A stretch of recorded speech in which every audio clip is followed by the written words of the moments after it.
The Imperial Council chamber fell silent as the translation matrix flickered to life.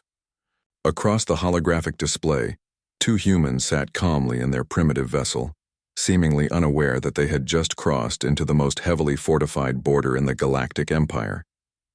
Anna adjusted her headset and smiled at the camera. "Hi there. We're from Earth. We seem to have gotten a bit turned around near Jupiter's orbit and ended up, well, here." Kevin leaned into frame, offering a small wave. "Our navigation system had a bit of a malfunction. Sorry for any inconvenience."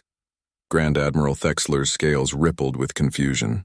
In his 3 centuries of service, he had witnessed countless first contacts. They always followed the same pattern: panic, aggression, or desperate attempts at submission. Never this, casual friendliness. "They must be concealing weapons," hissed Commander Zira, her tentacles coiling nervously. No species encounters the Empire's war fleet without fear. Thexler studied the scans again. The human vessel was laughably primitive.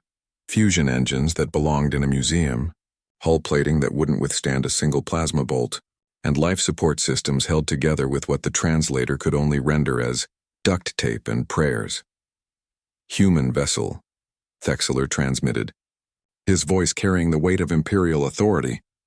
"You have violated restricted space. Power down your engines and prepare to be boarded." Anna exchanged a glance with Kevin, then shrugged. "Sure, no problem. Should we put on our formal jumpsuits or are these okay?" The Grand Admiral's jaw hung open.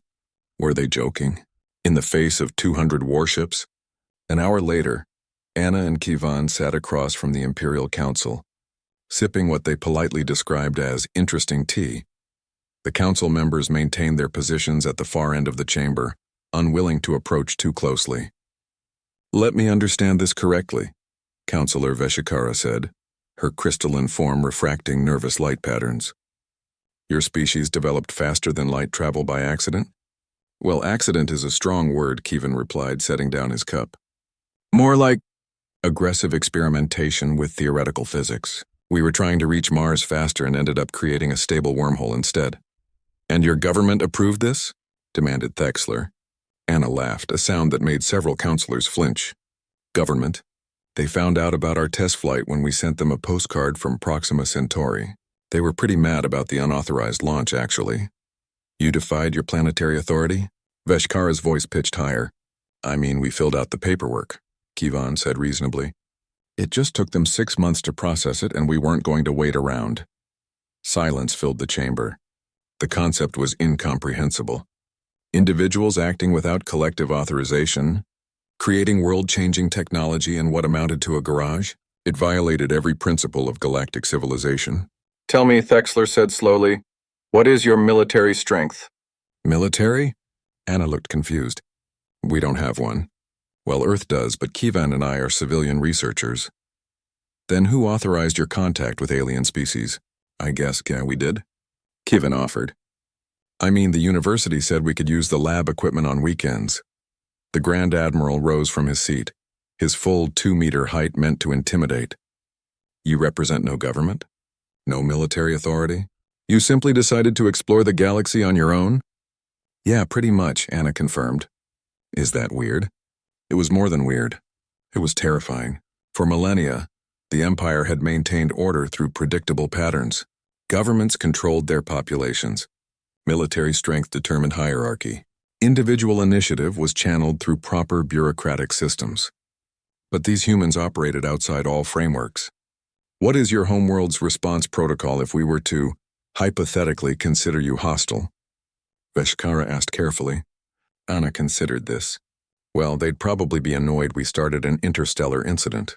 Then again, knowing Earth, someone would probably try to turn it into a reality show. She paused. "Oh, and if you actually attacked? Every amateur scientist, garage inventor, and angry engineer would probably start building their own ships to come argue with you." "We're kind of stubborn that way." Kevin nodded. "It's the problem with giving everyone access to education and telling them anything is possible if they work hard enough. Tends to create a civilization of people who don't take no for an answer." The council members shared concerned looks. An entire planet of beings who developed apocalyptic technology in their spare time, who ignored authority and pursued dangerous experiments as hobbies. Who responded to threats not with armies but with millions of independent actors taking personal initiative? Let me be clear, Thexler said, his voice steady despite his growing unease. If humanity joins the galactic community, you will need to follow our rules. Proper authorization channels, regulated research, controlled expansion. Anna and Kevin looked at each other and burst out laughing. Sorry, Anna managed, wiping tears from her eyes. It's just you should hear yourself. Do you know how many times Earth's governments have tried to regulate the internet? Or control social media? Or stop people from building drones in their basements? How does your civilization function without order? Demanded Commander Zira. Chaos, mostly, Kevin admitted cheerfully. But productive chaos, creative chaos, the kind where someone tries to make a better toaster and accidentally invents a new form of energy production. Thexler made his decision. The Imperial Council hereby grants Earth provisional contact status. We will send ambassadors to establish proper channels. Awesome!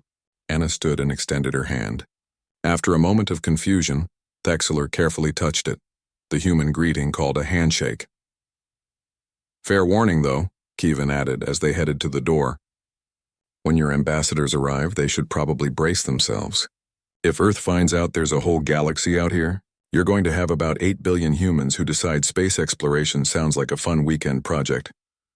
After the humans departed, the council sat in stunned silence. They don't realize what they are, Veshkara whispered. A species of individuals, each one capable of destabilizing the galactic order. Should we quarantine their system? Zira suggested.